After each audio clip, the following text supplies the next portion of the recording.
73% de chance de que a IA seja o principal motivo para cortes de empregos. Tipo, até que ponto eu devo confiar na opinião pública em vez da realidade? Mesmo com um volume de 5 mil, você já vê uma convergência para um número muito calibrado. Então, dá para confiar nesse número com certeza. Esta é Luana Lopes Lara. A Forbes a chama de a mulher bilionária mais jovem do mundo que fez sua própria fortuna. Ela construiu a Cauchy, uma empresa de 22 bilhões de dólares, onde qualquer pessoa pode consultar as probabilidades de coisas que ainda não aconteceram. A Anthropic vai abrir capital antes da OpenAI? Quem vai ganhar a Câmara em novembro? Mais demissões no setor de tecnologia em 2026 do que em 2025. Podemos fazer algumas previsões? Vamos lá. O que realmente muda para uma pessoa comum até o final deste ano? E eu ainda acho que até o final do ano vamos ver o trabalho mudar mais do que qualquer outra coisa. Você acha que 2026 vai parecer mais leve ou mais pesado para a maioria das pessoas? Essa é uma pergunta complicada. Você vê alguma profissão se tornando mais segura de repente? Por enquanto, eu realmente diria isso.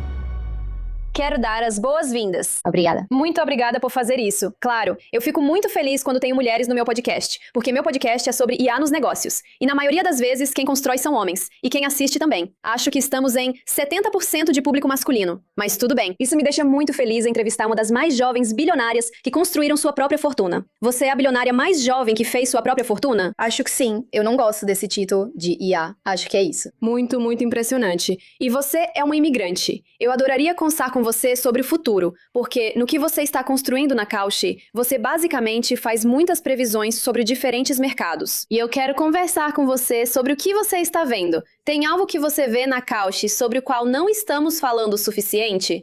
Um exemplo que, na verdade, minha cofundadora adora dar é o cenário Citrine, eu não sei como dizer isso. Cenário Citrine, ou Citrine, que é meio que um cenário apocalíptico para IA. E eu acho que tem 5 condições, sabe? Níveis de desemprego e tudo mais. E, na verdade, as probabilidades estão em torno de, acho que, 26 ou 30%. O que é extremamente alto, se você parar pra pensar. Ou o cenário apocalíptico. Então, existem 5 condições, e eu não sei todas de cor, mas se 3 dessas 5 acontecerem no mercado, o mercado vai fechar em sim, e as chances são muito maiores do que as pessoas pensam. E é muito líquido. O mercado já movimentou milhões de dólares. E esse é um mercado que a gente observa muito, porque obviamente impacta muito a nossa vida. Acho que foi um relatório muito importante que saiu há alguns meses e que chamou muita atenção. Então, temos muitos mercados do lado da IA, obviamente. E também em esportes. Quer dizer, estamos em Nova York. Então, os Knicks, há uma chance de 37% deles ganharem as finais. Existem muitos mercados muito interessantes. E eu acho que grande parte do nosso trabalho é descobrir quais são as grandes perguntas no mundo que as pessoas querem saber, querem previsões e querem saber, sabe, ter dados para isso e tentar criar um mercado certo que responda a essa pergunta. Porque nem toda pergunta é simplesmente sim ou não. É, certo. Você realmente precisa entender o que as pessoas querem dizer quando dizem que a IA fez isso. Ou, sabe, que a economia está nessa situação. E aí realmente definir isso. Mas grande parte do nosso trabalho é isso. Então é muito divertido. Alguns dos pedidos eu consigo ver no meu aplicativo. Eles já são públicos. Mas há muitos pedidos que você está vendo de forma privada, certo? Do que as pessoas estão pedindo. E aí vocês decidem o que vai para a plataforma. Você está percebendo alguma tendência em relação à IA? 1 ou 2 anos atrás, a maioria dos mercados propostos era sobre as capacidades da IA. As pessoas estavam interessadas em saber: a IA vai conseguir fazer isso? A IA vai conseguir fazer aquilo? Qual modelo vai superar qual?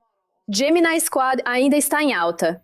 Isso foi meio que uma coisa grande. Hoje em dia, na verdade, muito mais dos pedidos que recebemos são mais sobre o impacto da IA. Então, tipo, demissões no setor de tecnologia e desemprego em geral, e meio que como esse lado vai se desenrolar. E eu acho interessante porque vemos que muitos dos pedidos das pessoas sobre os mercados também mostram uma mudança. E eu acho que houve muita empolgação com a IA no começo. Não era algo tão popular que todo mundo soubesse o que era IA. Hoje em dia, todo mundo sabe. E eu acho que dá pra perceber que esse clima mudou para algo mais conservador, mais cético. E a gente vê isso nos pedidos de mercado que recebemos. Você faz isso todo mês perguntando sobre demissões no setor de tecnologia. E para maio, a pergunta é: a IA será o principal motivo para cortes de empregos em maio?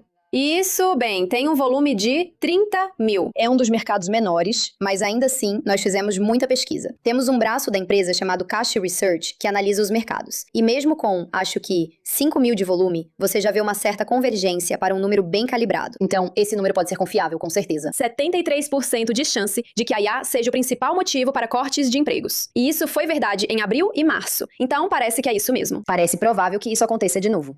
Sim. E o que você mencionou é muito interessante. Um ano atrás, as pessoas ainda estavam tentando entender o que é IA. E agora, com todas as manchetes, elas pensam, ok, interessante, agora está realmente tendo algum impacto no meu trabalho. Não para todo mundo, mas para muitos profissionais de tecnologia. Você vê mais alguma coisa em relação a como a IA impacta as decisões do dia a dia? Mais pessoas estão perguntando sobre empregos estáveis ou sobre abrir um negócio? Que tipo de apostas você pode fazer? Sim, sobre a questão da IA, acho que eu ainda dividiria o mundo dos mercados de IA entre o impacto que eles têm nos empregos e, você sabe, no governo, até mesmo nas eleições. Acho que há muitas pessoas perguntando como podemos definir o mercado do impacto da IA no pensamento eleitoral, no contexto eleitoral em relação à IA. E o outro lado é realmente sobre as capacidades e tudo isso.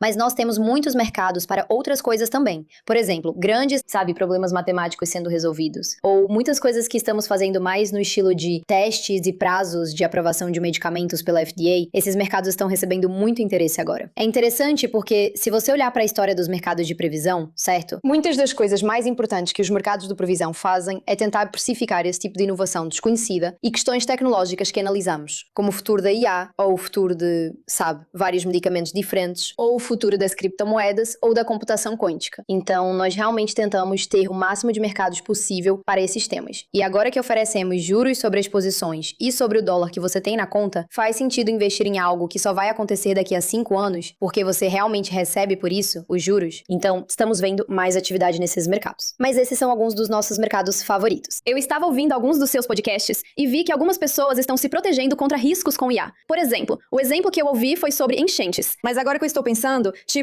você tem medo de que a IA vá tirar seu emprego e ela realmente tira seu emprego, você pode apostar contra isso na Kalshi. Assim, você pode ter uma espécie de indenização. Exatamente. Na verdade, ontem mesmo, não do lado da IA, mas do lado dos esportes, um bar, acho que no Upper East Side aqui em Nova York, ia fazer uma promoção que basicamente era: quem entrar, nós vamos pagar toda a conta se os Knicks vencerem. E eles estavam muito preocupados porque pensaram, podemos perder 10, 20 mil dólares. Então eles compraram uma proteção dessa forma. E eu acho que uma das coisas, a curva de adoção do mercado de previsões, acho que muito do que vamos ver, essa é a minha previsão, é no começo, todo mundo também não tinha certeza do que estava acontecendo, o que eram mercados de previsões, tudo isso. Depois houve muito ceticismo, e agora que as pessoas estão começando a realmente entender o que são, você vai ver elas começando a entender outros casos de uso, como proteção, e tudo isso que estamos realmente vendo crescer do lado das pequenas empresas. Mas também agora é o começo da temporada de furacões na Flórida. A quantidade de pessoas vindo e perguntando, podemos ter um mercado de furacões para essa parte específica da Flórida onde eu moro? Porque eu quero, poder compensar o custo das minhas franquias, ou isso, ou alguma outra coisa. Isso. Porque o seguro não funcionaria se algo acontecesse. Exatamente. Para uma pessoa como eu não sou de apostar. Eu não tenho tempo para isso. Eu sei que algumas pessoas fazem isso profissionalmente. O que você acha que seria o caso de uso para mim, como usuária do Kalshi? 70% dos nossos usuários, na verdade, não negociam nada. Eles só vêm para consumir. Só para olhar. Quase como se fosse uma notícia. Eles só vêm para ver qual é a previsão de diferentes coisas. Basicamente, o que você acabou de fazer. Para olhar que há 70% de chance de que a IA seja o principal motivo para cortes de empregos em maio, elas vão entrar e meio que absorver todas essas informações de manhã, desde esportes até cultura, até, quem vai ganhar o Love Island e tudo isso. E esse é o grande uso da plataforma. Obviamente, a gente ganha dinheiro com taxas de transação. Então a gente lucra quando as pessoas entram e negociam. Mas no fim das contas, o que os mercados de previsão realmente fazem bem e como conseguimos impactar bilhões de pessoas é com os dados que estamos trazendo. E eu acho que esse é meio que o melhor caso de uso. Isso e também, obviamente, se você quiser uma previsão sobre algo, se quiser dados sobre algo para o qual ainda não temos um mercado, você pode sugerir e a gente pode adicionar. E aí você também pode obter respostas na hora. Mas eu diria que esse é praticamente o principal caso de uso para as pessoas. Então, o que você olha toda manhã? Eu olho muito para coisas de economia e olho muito para coisas de eleição. Eu amo, política americana. Eu amo política em geral. Eu sou do Brasil, então eu gosto de política brasileira também. E em ano de eleição, a gente tem olhado muito para isso, especialmente porque lançamos E isso é algo que, por exemplo, é impulsionado pelo caso de uso de previsão e de obter informações, certo? Nós temos milhares e milhares de mercados eleitorais para as eleições de meio de mandato. Todas as primárias, todas as disputas pela Câmara, disputas pelo Senado, todas essas coisas. Mas na verdade é bem complicado resumir tudo isso em um único número. Para que lado o país está pendendo, né? Porque você pode olhar para o Senado e ver que o Senado está indo para um lado. Mas sempre é tem uma vaga aqui. Como você pensa sobre isso? A Câmara é de outro jeito. O que a gente realmente queria criar era um número que você pudesse olhar e acompanhar. Bem, como um assistente de IA, agora que estou pensando, se eu simplesmente perguntar qual é o sentimento sobre IA hoje, Certo. E ela analisa tudo exatamente. Exatamente. E isso é muito do que estamos trabalhando agora, que são esses índices, de como agregamos muitos dados sobre o mundo, mas também todas as nossas previsões de mercado, e tentamos criar meio que um número só, que seja o sentimento ou o índice de alguma coisa. Então nós lançamos o Kaukashi Power American Power Index, que a gente chama de K-Power, que basicamente acompanha se o país está mais republicano ou mais democrata, com base no estado atual do mundo e nas nossas previsões. O que ele indica? Da última vez que olhei, estava em torno de 0,2, tipo, mais 2 para os republicanos ontem. E a gente quer fazer cada vez mais disso porque eu acho que realmente ajuda e acrescenta no lado das previsões. E queremos desenvolver cada vez mais o lado das notícias também. Então, antes eu costumava olhar disputa por disputa. Existem algumas disputas importantes no Senado que você observa, como Maine. Você pode ver que muitas das disputas da Califórnia são muito interessantes. Mas agora você pode olhar para um único número que resume tudo. Então, nos últimos dias, eu só abro, você sabe, o Research da Kalshi. Está na nossa aba de pesquisa, e aí você vê o número lá. Mas eu tento acompanhar, eu fico olhando os mercados o dia inteiro. Esse é meio que o meu trabalho. Então é isso. É fascinante. É outra forma de consumir notícias, mas não vem de um veículo de imprensa específico. Basicamente, é o que as pessoas estão negociando e apostando. Podemos fazer algumas previsões? Vamos lá. IA, o que realmente muda para uma pessoa comum até o final deste ano? O trabalho é um dos aspectos que vai mudar mais. Mas ainda assim, quando olho, por exemplo, para a Kalshi, não acho que exista algum cargo que tenhamos simplesmente substituído completamente. Não é como se disséssemos, não precisamos mais desse cargo, temos IA. Todos os cargos foram apenas potencializados pela IA. Então, por exemplo, um engenheiro agora tem uns 20 agentes na nuvem e todas essas coisas. E eu acho que vamos ver cada vez mais mudanças em outras áreas. Então, por exemplo, estamos investindo muito em ter esse agente de IA da Kalshi, que é como se cada pessoa tivesse o seu próprio agente. Mas, de qualquer forma, estamos investindo muito em como resolver muitos problemas clássicos de empresas com IA, como, por exemplo, a comunicação à medida que a empresa cresce. Comunicação e contexto são questões muito importantes, né? Por exemplo, alguém que acabou de entrar não tem o contexto necessário para tomar decisões. Esta pessoa realmente não sabe o que precisa fazer. Então, como podemos usar a IA para resolver isso? E eu ainda acho que até o final do ano vamos ver o trabalho mudar muito. Por exemplo, para mim, uma das coisas que mais mudou com a IA foi o planejamento de viagens. Eu estava viajando para passar um fim de semana fora. E antes, eu tinha que pensar, onde devo ficar? O que devo fazer? Agora, eu simplesmente faço assim. Planeje tudo isso para mim para uma viagem de 2 dias. Do que você está falando? Eu só uso o ChatGPT para isso. Então você só coloca o que está pensando e ele te dá sugestões. Sim, mas aí você ainda vai lá e faz a reserva sozinha. Eu ainda vou lá e faço a reserva sozinha. Talvez eu devesse fazer isso. Talvez seja isso. Sabe, eu fiz isso ontem e estava conversando com meu marido. E eu fico tipo, como é possível? 2026 e eu ainda estou reservando todos os hotéis sozinha. Eu clico em todos os botões. Certo, exatamente. E eu acho que muitas dessas são tarefas banais que as pessoas na verdade não gostam de fazer. Então eu acho que isso seria, mas ainda acho que o maior impacto vai ser no trabalho. E acho que as preocupações que as pessoas têm com o impacto no trabalho delas são válidas. Eu só sinto que sou mais otimista do que pessimista, se isso faz sentido. E sobre dinheiro em geral, você acha que 2026 vai ficar mais folgado ou mais apertado? Para a maioria das pessoas, essa é uma pergunta complicada. Acho que depende muito da direção da guerra. Eu vou ser honesta, porque acho que, como a maioria das pessoas, pensaria nos preços dos combustíveis como algo que depende muito disso. Mas eu gosto de como você pensa sobre isso. Então, se alguém estiver preocupado com dinheiro, pode ir até a Kalshi e ver no que as pessoas estão apostando. E nós temos mercados para todas essas coisas, como recessão, inflação e tudo isso. Eu provavelmente diria que é neutro. Essa seria a minha previsão se você quiser seguir por esse caminho, mas eu não tenho certeza. Bem, com as viagens de verão, eu já sinto que estou, sei lá, 30% mais pobre por causa disso. É isso mesmo. Preços das passagens... É uma loucura, é justo, né? Porque é impressionante como tantas coisas são impactadas pelo preço da gasolina ou do petróleo. No fim das contas, é meio que... a gente pode até esquecer disso. Com certeza. Você vê algum emprego, de repente, ficando mais seguro? Eu estava na academia outro dia e realmente pensei nisso. Por exemplo, os treinadores vão continuar existindo. Acho que tudo que é mais físico por natureza vai continuar. Vamos ver como todos os robôs, tipo Optimus e todas essas coisas, vão se desenvolver. Mas eu acho que por enquanto, eu diria, na verdade, que as funções de engenharia e todas aquelas funções que as pessoas achavam que eram mais seguras antes, agora está meio claro que vão ser menos seguras. Então sim, eu diria que tudo que é mais artesanal e físico. Provavelmente, quando se trata de confiar nesses números que você vê na Kalshi, quantas dessas apostas? Então, por exemplo, se as pessoas estão apostando em algo como 70%, e aí a realidade é completamente diferente e inverte, com que frequência você vê isso acontecer? Tipo, até que ponto eu devo confiar na opinião do público em vez da realidade? Eu acho que a coisa mais importante a se pensar é isso. Kalshi, o que a gente oferece são probabilidades, certo? Não existe uma resposta definitiva. Então, mesmo que seja 99, 1,9, ainda é tipo, se você pensar em probabilidade como frequência, ainda tem uma chance em 100 de que não aconteça, sabe? Então, por exemplo, o Papa americano, ele ficou em torno de 1% na Cauchy o tempo todo, e as notícias diziam que os mercados da Cauchy estavam errados, e quero dizer, não é zero, né? Ainda existe uma chance de 1% de algo acontecer. E eu acho que esse é o melhor exemplo de um sistema de informação completamente fechado, que é um conclave, onde nenhuma informação sai. Como é difícil fazer previsões de fora. Mas nós fizemos muita análise e pesquisa sobre a nossa calibração. Então, basicamente, se o mercado diz que há 70% de chance, será que realmente é 70% de chance? Então a gente pode realmente traçar, fazer alguns cálculos de calibração, e a calibração é realmente muito, muito, muito boa. E eu acho que até mesmo tem um artigo do Fed que saiu sobre mercados de previsão, dizendo que eles são muito melhores do que qualquer outra previsão. Mas eu acho que o principal é entender que 70 não é 100. Existe um número em que as previsões estão certas, tipo uma porcentagem média? Isso realmente depende do tempo até o vencimento e do tipo de mercado. Então, por exemplo, para o mercado de entretenimento, na verdade é diferente de um mercado político e até mesmo em um mercado político. Se você olhar tipo uma semana antes, acho que você precisaria de talvez $1.000 ou $3.000 para que fosse extremamente preciso, se for uma semana antes. Mas se for 6 meses antes de uma eleição, então acho que você precisa de muito mais. Tipo, mais na faixa de dezenas de milhares, talvez 10 mil. Não tenho certeza dos números exatos, mas acho que depende de muitas coisas. Ainda acho, porém, que o objetivo de um mercado de previsões é que as pessoas apostem dinheiro no que acreditam. É um sistema que, desde o início, foi criado para incentivar a verdade, informações boas, informações de qualidade. Porque as pessoas são incentivadas a pesquisar. Porque se estiverem certas, elas ganham dinheiro. Porque se elas estão apostando dinheiro, isso significa exatamente que pensaram antes de fazer isso. Exatamente. Então é assim que a gente vê, desde o começo, como um sistema melhor. Isso não significa que, desde o início, você vai ter, tipo, se só $1 for negociado, você não vai ter uma resposta melhor do que a alternativa. Mas, na verdade, é bem menos do que as pessoas esperam. Você começa a chegar lá. Então, a gente falou um pouco sobre agentes, e eu realmente gosto desse assunto.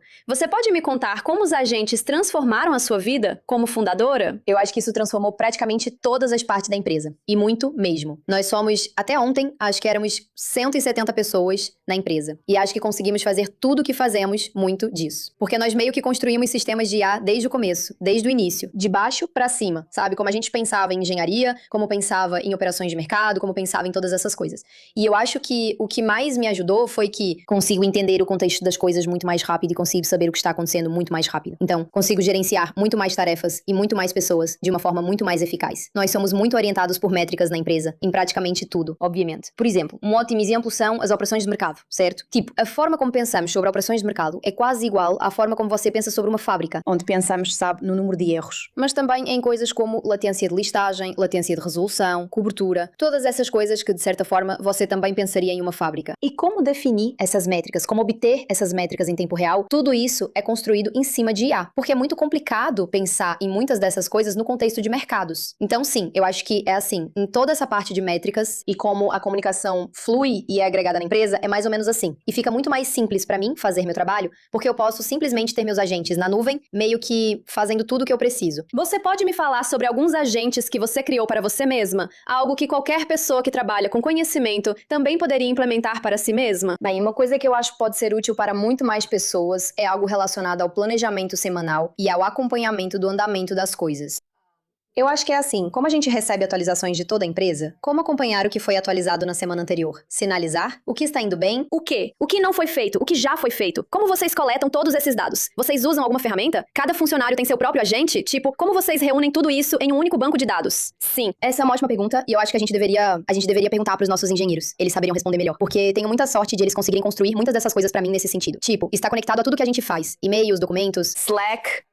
Tudo isso. Na verdade, agora temos uma equipe de IA que está realmente desenvolvendo. Obviamente, temos um lado de engenharia muito, muito bom. O lado da equação de IA é muito bom, mas estamos tentando construir. Meio que todo novo funcionário deveria receber um agente. É mais ou menos assim. O maior problema que temos lá, que estamos tentando resolver, é como lidar com permissões da maneira certa. Precisamos garantir que, por exemplo, temos muito trabalho jurídico ou de vigilância e tudo isso. Isso precisa ser muito, sabe? Só algumas pessoas têm acesso. E como pensamos sobre isso dessa forma? Mas eu diria que, tipo, planejar, organizar e coletar informações. emoções. Alguns domingos são dias bem pesados pra mim, porque é quando eu paro e olho pra semana inteira. Todo mundo, o que foi feito, o que precisamos fazer na próxima semana. Olhar todas as métricas e tudo isso. É tudo que eu faço no domingo e agora eu realmente consigo, tipo, tomar um brunch no domingo porque eu tenho muito mais tempo pra pensar nas coisas. Mas porque muita coisa já está sendo feita do jeito que eu espero. Mas eu diria que é, tipo, realmente olhar pra, tipo, nas últimas semanas, essa pessoa prometeu demais e entregou de menos. Essas são as coisas, tipo, essas métricas não são. Eu estou tentando construir algo assim para mim, mas o que eu percebi é que precisamos contratar alguém. Então tentamos construir internamente, e minha equipe é formada por produtoras criativas. E agora contratamos alguém com formação em engenharia. Legal fazer isso, legal. E essa é a questão. Também estamos colocando engenheiras em todas as áreas da empresa para tentar resolver esse problema, porque, obviamente, operações de mercado é uma área ótima. Mas, por exemplo, design. Design era algo que a gente não usava muito a IA, e agora estamos meio que com design em nuvem, ou cloud.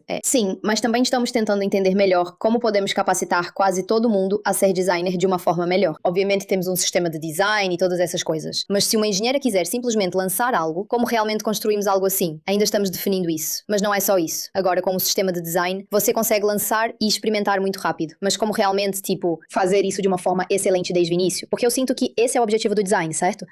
Você pode simplesmente construir. Em revisões ou algo assim, Mas também, tipo, engenheiros são muito bons nisso. Tipo, se você quiser apenas testar um novo módulo em uma página, certo? Você pode colocar isso no ar com facilidade. Mas o que temos na empresa é que eles colocam no ar e aí a gente testa e pensa, ok, isso foi uma boa direção, está indo bem, vamos lançar? E aí quando lançamos, a gente realmente volta pro design. Então o time de design realmente deixa tudo bom. Porque antes não estava horrível, mas também não estava ótimo. E estamos tentando descobrir como podemos realmente não precisar mais desse ciclo fazendo... Tem muitas coisas que estamos pensando. Isso é interessante. Então você tem esse agente rodando, te dando todas as informações, algo que estou tentando construir. Eu me identifico muito, porque assim, a informação está em todo lugar e você precisa coletá-la e quer garantir que o agente saiba o que é prioridade e o que não é, porque caso contrário, vira um e-mail enorme com todas as coisas que você precisa fazer. Uma coisa com a qual a gente luta muito é que no Slack temos isso também. Basicamente, esse canal é tipo feedback de produto, sabe? A gente coloca um tweet de um usuário reclamando, ou um usuário do Discord, ou algo interno. Todo mundo coloca coisas lá e é muito, muito difícil priorizar, acompanhar o que foi feito ou não foi feito. E temos todas aquelas integrações com o linear e todas essas coisas. Mas o que acontece é que é quase como se fosse, a gente tava conversando sobre isso ontem, é como se fosse um bug, algo assim nesse sentido. Então, tipo, a gente acompanha tudo imediatamente, prioriza, ver o que está no ar e o que não está, sem adicionar uma carga extra para a engenharia, que eu acho que seria muito útil. Obviamente, do lado do QA também, estamos tentando encontrar uma solução para que tudo fique muito melhor. Existem muitas empresas que testamos do lado do QA, nada foi ótimo, então estamos tentando descobrir. Enfim, estamos tentando dedicar bastante tempo nisso. Queimando muitos tokens, pelo que estou ouvindo. Certo. Tem alguma coisa que você mesma construiu para você? Pra ser sincera, não muito. Acho que tanto eu quanto o Tarek, nós somos muito sortudos de ter uma equipe ótima que faz muitas dessas coisas pra mim. Porque muito do que a gente pensa é, obviamente, eu e o Tarek. A gente deveria sempre tentar ser o mais produtivo possível e cada vez mais produtivo. Mas eu acho que é mais sobre, pra gente, a maior questão é como construir a empresa mais eficiente possível que vai se manter. Acho que o grande diferencial da Cauchy, que as pessoas costumavam achar que era a parte regulatória. Eu realmente acho que o verdadeiro diferencial é o quão rápido a gente se moveu e como o nosso produto ficou bom por causa dessa velocidade. E pra gente, essa é a maior questão. Muita gente está falando sobre como um fundador pode tocar a startup sozinho agora, porque ele ou ela pode implementar tantos agentes. O que estou ouvindo de você é completamente diferente. Você ainda está contratando mais engenheiros para construir essas coisas para você. E é isso que eu mesma estou vivenciando. Sim, nós tentamos construir algo e algo está funcionando. Mas se você quer realmente fazer algo sofisticado que não cometa erros, ou pelo menos que a taxa de erro seja tipo 3%, então você precisa contratar alguém. Porque eu acredito muito nisso. Eu acho que foi o Peter Thiel que talvez tenha dito que você precisa ter uma pessoa fazendo uma coisa se você quer que ela seja feita muito bem. E eu acho que a minha pergunta é mais assim, eu acho que isso acontece até comigo, e acho que acontece com meus cofundadores também, que a gente já está muito sobrecarregado. E se eu fosse dizer, vou colocar 5% do meu tempo tentando construir alguma coisa, simplesmente não vai ser ótimo, né? Se a gente realmente quer que a empresa seja o mais eficiente possível, o mais rápida possível e com o melhor produto possível, então IA precisa ser uma parte central disso. Então precisamos de pessoas que sejam incríveis nisso. Elas vão fazer isso e vão fazer isso em tempo integral. E é por isso que, como eu estava dizendo, estou muito otimista em relação às coisas. Eu acho que a IA vai criar muito mais oportunidades para a gente fazer cada vez mais coisas, né? Tipo, a gente acabou de anunciar o Perps, que é um produto novo e grande. É a primeira vez que estamos indo além dos mercados de previsão. Então, é um futuro perpétuo. Basicamente, o que você pode fazer agora é abrir uma posição comprada ou vendida, por exemplo, em Bitcoin. Então, se você quiser ficar comprado em Bitcoin, não precisa se preocupar com o tempo. Você pode alavancar essa posição. Você pode vender Bitcoin a descoberto com muita facilidade, o que normalmente é muito difícil difícil de fazer. Então, basicamente, você pode pensar em um contrato futuro, onde não existe mais uma data de vencimento. Então, você pode simplesmente expressar sua opinião de uma forma simples. Interessante. Então, o que lançamos foi cripto, mas estamos analisando várias outras coisas. Mesmo quando estamos falando sobre. É algo onde você pode ficar comprada ou vendida em AGI ou super inteligência. É exatamente essa a direção que queremos seguir. E é mais uma questão de como definimos. Voltamos à questão de como definimos o quê. Na verdade, é porque eu vi algumas das previsões. Estão realmente bem estruturadas.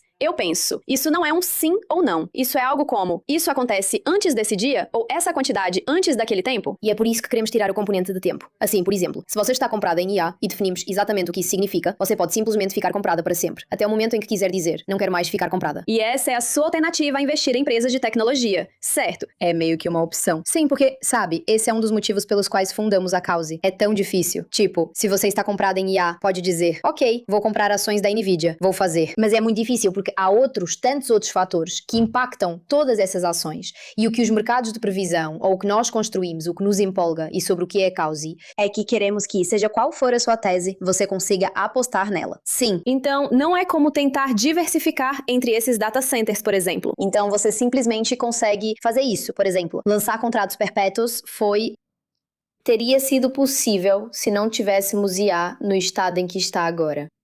Provavelmente não, sem prejudicar muito mais o produto principal, desviando recursos ou contratando muito mais pessoas. Então eu acho que a forma como pensamos sobre isso é mais no sentido de que esperamos conseguir fazer muito mais, crescer muito mais, lançar muitos mais produtos e, com sorte, nos tornar uma empresa muito maior, porque somos uma empresa que prioriza a IA, do que simplesmente contratar menos pessoas. Não é assim que estamos pensando sobre isso, de jeito nenhum. Como vocês estão contratando atualmente? O que mudou em relação ao ano passado? Nós gostamos de ser bem enxutos, então somos 170 pessoas no momento, e as pessoas que trabalham muito bem na Cause são aquelas com pouco ego e muita disposição para aprender. Acho que temos uma cultura muito direta. Nós realmente gostamos de ser eficientes com o tempo. Então, isso significa que o feedback é assim. Se eu não gostei de algo que você fez, eu vou te falar na hora. E vou ser honesta sobre isso. E você precisa ser também. Esse lado cultural é muito importante para nós. Mas, realisticamente, as duas coisas que mais importam são trabalhar muito duro e ter um compromisso com o trabalho acima de tudo. E quando eu falo em compromisso com o trabalho, é mais sobre quando pedimos para você fazer algo e confiamos em você para isso, podemos confiar que vai ser feito da melhor forma possível. Não é sobre o número de horas.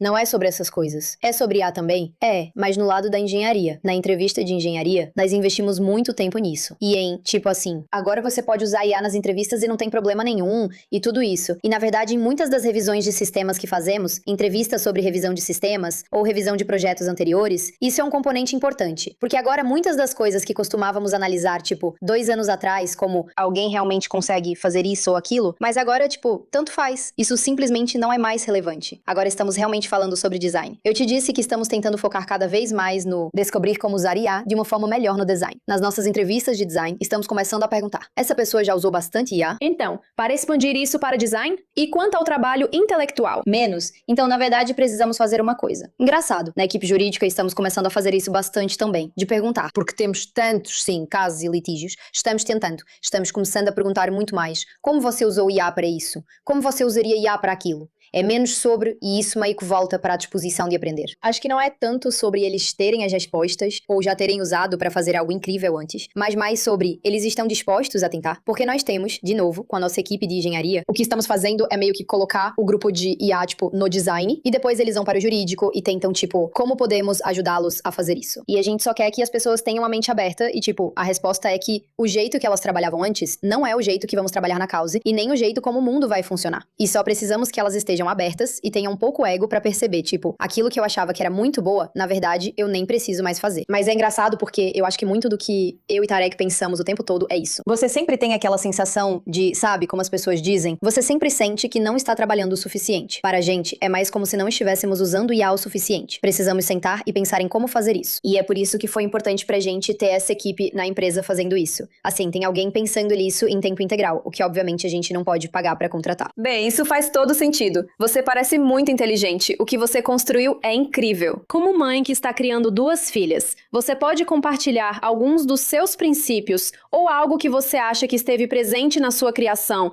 e que te trouxe até aqui? Eu brinco dizendo que meu maior privilégio na vida é ter meus pais. Eles são perfeitos. Meus pais sempre me ensinaram que eu poderia fazer ou ser o que eu quisesse, quem eu quisesse. E não é tanto sobre, tipo, isso, tipo, quer dizer, existe essa visão toda de, sabe, tipo, Não se trata de achar que tem um direito a tudo. Não é sobre merecer ou eu. É mais sobre se eu quero fazer algo, eu sou capaz de fazer. E meus pais sempre, realmente acreditaram em mim e sempre tiveram esse respeito pelo que eu queria fazer. Quando eu estava no Brasil e queria estudar aqui nos Estados Unidos, era uma ideia meio maluca. Eu venho de uma família de classe média, eu sou. Não é como se ninguém estivesse tentando vir para os Estados Unidos para estudar. Mas eu disse para eles que queria fazer isso e eles ficaram tudo bem, parece difícil, mas vamos tentar descobrir como fazer. E eles me apoiaram muito. E eu acho que é meio que isso, essa coisa. O balé, também fazer balé por tanto tempo me ensinou isso. Que você pode fazer as coisas, você só precisa se esforçar muito por elas. Ninguém te deve nada, mas se você se esforçar de verdade, coisas boas acontecem. Eu acho que é mais ou menos isso. O principal da minha criação é que me ensinaram que o trabalho duro é muito valioso e fazer coisas que importam é muito importante. E você deve se orgulhar de si mesma e se esforçar muito e tentar fazer as coisas Esse é o seu princípio de trabalho? O principal princípio de trabalho? Trabalhar duro? Eu sempre quero ter certeza de que fiz tudo o que pude, e acho que é assim que eu penso sobre isso. E curiosamente, isso é uma coisa muito cautelosa, porque levamos de 3 a 4 anos para sermos regulamentadas e depois tivemos que processar o governo para conseguir os mercados eleitorais. E foi só depois disso que realmente começamos a crescer. E na época, nós conversamos com o governo por 2 anos antes de conseguirmos lançar os mercados eleitorais. E chegou a um ponto em que percebemos que eles não iam nos deixar fazer isso. E a única coisa que restava para fazermos era processar o governo. E isso foi muito doloroso. Muito louco, especialmente sendo imigrante. Foi uma loucura. E também, éramos uma empresa pequena, então tínhamos nosso próprio órgão regulador, o que é que estamos fazendo? Mas era aquela coisa de a gente deve fazer tudo o que puder e tem essa opção que ainda não tentamos e deveríamos tentar. E eu acho que é meio que isso. Essa coisa, acho que isso impactou bastante a Cauchy também, mas é mais sobre vamos fazer tudo o que pudermos. Então é se a empresa, lembro de pensar sobre isso alguns anos atrás, eu nunca quero pensar que a empresa não deu certo, ou que um produto não foi lançado, ou que algo não deu certo, mas eu pessoalmente poderia ter feito algo diferente, sabe? E eu quero poder ter esse sentimento de deitar à noite e pensar, eu fiz absolutamente tudo o que eu podia. E muito disso, obviamente, está muito relacionado a trabalhar muito duro. Mas não é só isso, sabe? É sobre contratar pessoas incríveis, é sobre ser legal com as pessoas ao seu redor e garantir que os funcionários estejam felizes, porque se os funcionários não estão felizes, isso é responsabilidade minha de várias formas. E eu acho que ter essa mentalidade ajudou muito a Target e a mim também. Ok, minha última pergunta. Você pode dar um conselho para mulheres que estão tentando construir algo? Talvez não seja o melhor conselho, mas eu acho que é focar menos no fato de você ser mulher. E o motivo disso é que quando você está tentando fazer algo muito, muito, muito difícil, as chances de você conseguir já são 0,01%, né? A diferença entre 0,01 e 5, na verdade, é uma diferença muito grande. Mas no fim das contas, ambos são muito, muito difíceis. E eu acho que é melhor, mentalmente, focar apenas em esse é o meu objetivo, e é isso que eu quero fazer. E eu não vou ouvir as críticas. E obviamente, olha só, muitas coisas são ruins, e eu acho que é muito mais difícil. Você vê os números de mulheres começando, e claramente deveria ser muito melhor. E eu realmente espero que melhore. E eu acho que o mundo, assim como investidores e VCs, precisam contratar mais mulheres e investir em mais mulheres. E todas essas coisas precisam ser corrigidas. Mas eu acho que, para uma mulher fundadora que está tentando construir algo, é melhor focar só nisso. De várias maneiras. E muitos dos números que vemos são simplesmente muito tristes e perturbadores. Mas eu acho que é uma questão de focar no que podemos controlar. Muito obrigada. É realmente impressionante e parabéns por todo o seu sucesso. Obrigada. Eu agradeço. E é uma grande inspiração para todos os imigrantes, assim como... Bem, obrigada. Muito obrigada. Se você quiser se manter à frente na era da IA, inscreva-se neste canal. Novo episódio toda semana sobre carreiras em IA e como não ficar para trás. Obrigada pelo seu apoio.